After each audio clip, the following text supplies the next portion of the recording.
Alors ensuite, on va passer à quelques conseils, on va dire d'utilisation que l'on peut donner suite à un usage régulier de iTietPlow.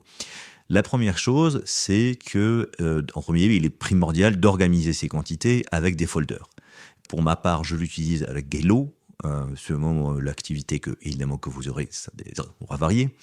Mais par souci de lecture, ce que l'on invite à faire, c'est de ne pas avoir plus de 8 à 10 quantités dans un même folder ou sous-folder.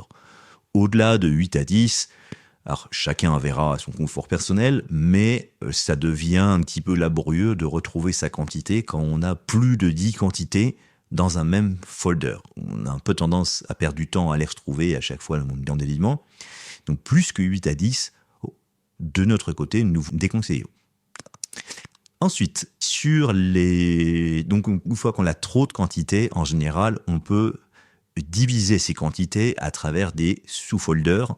Par exemple, si on prend les cloisons, pour ma part, je fais un folder cloison, soit cloison pleine, s'il y a différents types de cloisons pleines, soit tout simplement cloison, s'il y a 2, 3, 4 typologies de cloisons, c'est souvent le cas.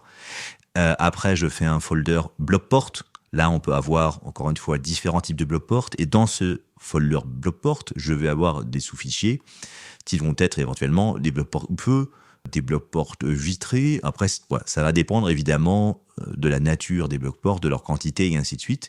Mais il nous semble pertinent, en tout cas, de vous conseiller de mettre vraiment des sous-catégories, des sous-fichiers. Encore une fois, ça facilitera votre lecture.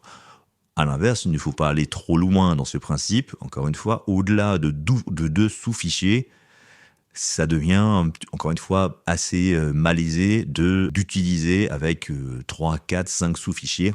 Ce sera un petit peu difficile à l'utilisation. Encore une fois, chacun fera selon ses préférences, c'est certain, mais il peut se dire que ce sera un peu moins lisible dans l'absolu s'il y a trop de sous-fichiers et à l'inverse, trop de quantité dans un seul et même folder.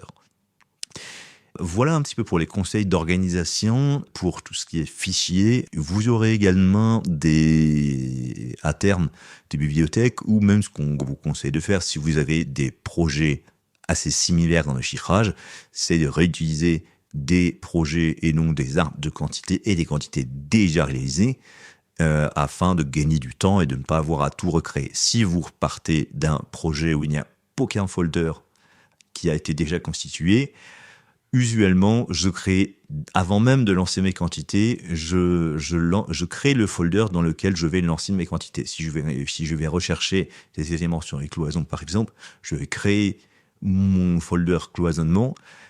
Et d'ores et déjà, il faut déjà savoir un petit peu comment est-ce qu'on va organiser ces quantités. C'est quelque chose qui vient très très vite, mais il est préférable de le faire à l'avance plutôt que de le faire au fur et à mesure du comptage des quantités. Voilà pour les fonctionnalités que l'on a dans les folders et également nos quelques humbles conseils d'utilisation de ces folders.